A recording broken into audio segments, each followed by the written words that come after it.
What's going on, growers? It's James Prigioni coming to you live from Jersey. We're a couple weeks away from our first expected frost date, and the air is getting crisp. The leaves are dropping, the temperature is too, and it's hard to believe this area here, just about 6 years ago, this was all grass. Now it's a food forest. Let me take you through and show you the progression of everything. Let's go. As I step out my back door to what used to be just a backyard of all grass and unproductive trees, now it's a system that's geared towards the production of food. And one of the important parts of that is it's sustainable. It's aimed towards taking care of itself, and as much as it can, removing me from the system, which means I get the yield, the benefits, with less of the work. And if you guys saw last video, I took out a tree. We had to sacrifice one of our friends in order to open up the system, to get more light, get more airflow, and as you can see, I think it just was a great choice. I'm really loving what I see right here. The forest is still so dense that I can't see through it, but I can feel the airflow going in. Let me take you guys inside and give you a little different perspective. One of the things I love about gardening or working with nature is that you never know what you're gonna get. Bill Mollison talks about this too, but I'll give you an example. If I go to like a calculator or a computer, if I type something in, if I type the letter M in, I know that the letter M is gonna come out. It's just, that's the way it is. When you're not working with living systems, it's automatic. But when you're working with a living system, a garden, or any kind of nature or anything, you never know what you're gonna get. One cause is gonna have an effect, but what that effect is, who knows? I think that's what makes it fun, makes it interesting, and that what makes us grow. And that's why experience is so valuable in this form of gardening, because the more events you've been through, the more experience you have, then the more you can invest those past experiences into the future and have a better idea of what's gonna happen. Because nothing in gardening is just really just a one thing that you have to do. Everything's different, things are circumstantial. And I think that's why learning the principles and understanding a lot of that stuff, being able to apply it is what will really bring value in the future. As I now step into this 6-year-old or 7-year-old food forest and look around, one thing you'll notice is a big difference between my food forest, my gardens, and someone like Jeff Lawton, is I have no nitrogen fixers in here. I don't have trees dedicated just to supplying nitrogen to the other trees around it. Not as many support species. And one of the reasons for that is because I just don't see it being necessary, because we have a winter season here. We have a season where all the leaves drop. All those leaves drop, they break down, and over the winter, the fungus comes in with our wet season and the composting process, and the fungus just break everything down, and that fertilizes our ground and ultimately our plants. But Jeff, over in the tropics, they don't really have that winter season, so they don't have that ability for the leaf drop. They're growing things constantly. That constant growth means they need nitrogen. So they have plants that will grow to help supply the nitrogen for the other plants as support species. But again, there's no reason for me to do a lot of those things if it's not necessary. I don't want to force design elements of permaculture onto a property just because I want to do permaculture. That's not the way to do it.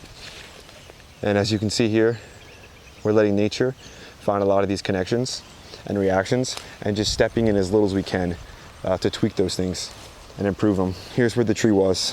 As you can see, I took it down as low as the stump can grow, and I'm not going to rip out all the roots or anything, because for one thing, I bet some of the hazelnut roots are probably mixed in there a little. I don't want to be ripping up any other tree roots.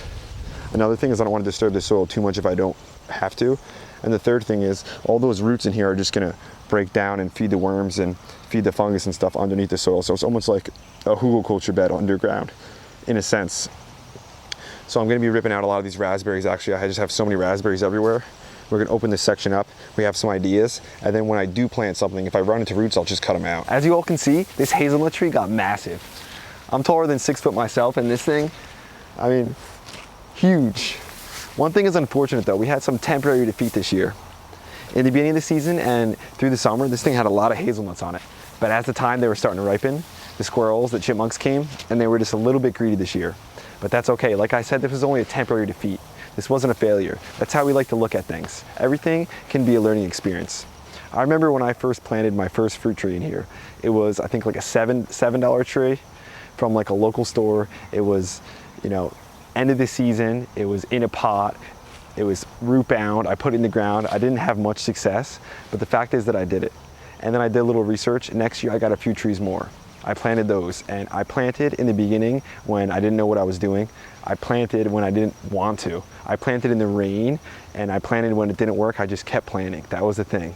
Now, from all that experience, when I go out and I plant a tree, I get a disease-resistant bare root one. I plant it in a good location with wood chips, and I have a lot of success. The only reason is because I got out there and I kept doing it. Some of you may have noticed when I walked in here, on the ground below the apple tree, this is where we brought the chickens in and allowed them to scratch up the ground. While they were in here, I threw some chicken seed down to encourage their scratching even more. And it's so fertile, and we had some rain after. All that chicken seed that they didn't eat just started to sprout. So this looks like it's almost like crabgrass, but it's not. It's just, the seeds from the chicken feed. Some of them you pull out, you can still see the seed at the end of it. Super easy to pull out, which I'm gonna do.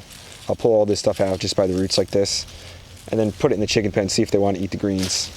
And you can see some brassicas and stuff mixed in there, because it's not chicken feed, it's actually just wild bird seed that I give the chickens as just a supplemental feed sometimes, just to give them a little extra. And we're looking back here, you can see fall hasn't taken huge effects onto the food forest yet. Some of the trees are dropping the leaves, like the cherries and stuff. That one always drops its leaves early, that sweet cherry. And the other sweet cherries in here are also dropping their leaves early. So I assume that's just a sweet cherry kind of thing. Nothing to worry about. Some of the tomatoes are still holding on. We're still harvesting some of those, which is cool this late in the season, fun. And this fruit tree right here that's holding all the beans, it almost reminds me of one of Paul Gauchi's young trees, the way it's like slanted down. So I don't have the apples he does when my trees are young because I just don't have the fertility yet, but I'm still getting some harvest from them, and we're gonna find a way to bend the trees down. The beans are mainly what are coming through back here. They've kind of just taken this section over, and I've allowed it because they're doing well. And as you probably just saw, there's a bumblebee feeding the bees too, so that's always a good feeling. More maters ready, and this back corner is always fertile. You can see some here and there, not as much as there used to be wild violet coming up. Some people talk about and they question why I get rid of the wild violet. I got it growing everywhere on the property. It's just not necessary for me. And as we're here, let's just take a quick peek at the soil, because I know everyone loves that. As we dig through the wood chips, you can see what you're all gonna have in time. If you follow the system, if you're patient, you get the wood chips in. If you let nature do the work. If you've got really crappy soil and it needs to be healed, you could do all the work to heal it yourself if you want, but it's gonna be time consuming, it's gonna be expensive, it's gonna be a lot of work. What you wanna do is you wanna work with nature. You wanna get the wood chips in, you wanna bring as much life in as possible. Let that life do the work for you. Sit back, just trust nature. You can have that black gold. It's gonna take time though, I'm telling you, it doesn't happen overnight, obviously. But a year goes fast. And that's why you gotta have those annuals growing, producing food for you, and so you can enjoy yourself a lot while you're waiting for the big harvest to come. Some of you have noticed that we'll mention Team Grow sometimes, and that's just kind of a thing we have growing, where we're getting our own kind of group of people together, working towards a common goal of growing, not just in gardening, but in life also, in all aspects. Grow is become like one of my favorite words in the dictionary, basically, because it's all encompassing. Either you're growing a garden, or you're growing in knowledge, you're growing in love, or you're growing in anger. You're always growing in something. But what you're growing in, that's really going to determine what your future looks like. So I think that's something we need to think about a little more. People ask me how to join Team Grow, and just get growing in the right direction. That's how you join. In the future, we'll have some other ways where we can show like our support for Team Grow and support one another, and I'll get into that more. But right now, just get out there and get growing in the right direction. Now let me take you through more of the forest. As you see, no more grass anymore. Such a great feeling, I love that. But things are dense in here, we talked about that. I'm gonna be cutting some stuff back, and some of the grapes, I think some are still just hanging on. Some of the old Concords, ones we didn't pick. Those are some of my favorite looking grapes. The beauty, the color of those is just incredible. Back here we've got the blackberries, those need to be cut back a little more. And the fall raspberries. Peach trees coming up from seed. We'll get rid of a lot of those, and we'll transplant them to new locations. And we've got mint growing underneath the peach tree here, and some chocolate mint. Mint can be super invasive, but I find it to be okay underneath some of my trees, as long as I stay on top of it. It's one thing that it's gonna cause some work though, because you have to pull the mint out sometimes. That's why I like planting chocolate mint though, because I love the smell. So when I pull it out, it's a treat for me. And sometimes I'll just sprinkle that mint at the base of some of the trees. I think that helps a little bit, keep some of the bugs away, because we know those strong smelling herbs really deter some of the bad insects and stuff. And with all their flowers, they bring in some of the good pollinators and insectivores. So good things to have. Strong smelling herbs and all just diversity of plants in general. Very supporting, but again, it's about beneficial connections, not just diversity in general. As you can see, tomatoes, and you can see it's kind of rogue back here, but it's this time of year where I let this happen. And it's fun because there's food just draping from one tree to a tree up to the beans and across the blackberries, and it's a jungle in here as we sit down and look through. Let me take you through the new food forest just for a peek real quick. Show you guys how that's progressing along. Now we're taking a look into the 1-year-old food forest. Again, this was just all grass recently too. We got these pears back here I showed you I think the other video, but I allowed a number of them to stay on the tree. This way they fall to the ground and ripen like that. There's nothing better than a fresh ripe pear. Some of them are getting bitten and eaten a little bit. I already have so many harvested inside though. For me, it's worth it to just pick some off the ground. I saw a couple over here like this one. Look at this thing. This is what you like to see. Oh my gosh, the color too. Like, you could look at the color difference of this ripe, blondish yellow pear. And then let me find one that's not as ripe on the ground. This one here. Yeah, I don't know how well the camera picks it up, but I mean, no comparison in the flavor and the taste too when they're this ripe. Even one like this. And I don't mind eating ones that the bugs shared to get a nice little bite out of it. Let me try this baby. Wow. Sorry for the chewing on camera, but nothing like a fresh piece of fruit. Tucker wants some too probably, but he doesn't eat pears, actually. One of the few things he doesn't eat that I do in here. A bunch of radishes and stuff. Some lettuces coming up between that. Just growing some late stuff, and I think we'll get some harvest out of it. Tomatoes and stuff ready. We still got a number of those. Green beans growing. This tomato here is ready and still growing well so late because it was actually one that I just cut a sucker off, stuck it in the ground, and just set that up for a later harvest like that, which is cool. Tuck's walking through here. I know he's gonna end up digging something up for you guys. Whenever he knows I'm filming, he has me looking at stuff. He's always trying to get on camera. The star of the show like usual. Eggplant's still doing great. Tomatoes to harvest, more tomatoes to harvest. So check out these strawberries right here.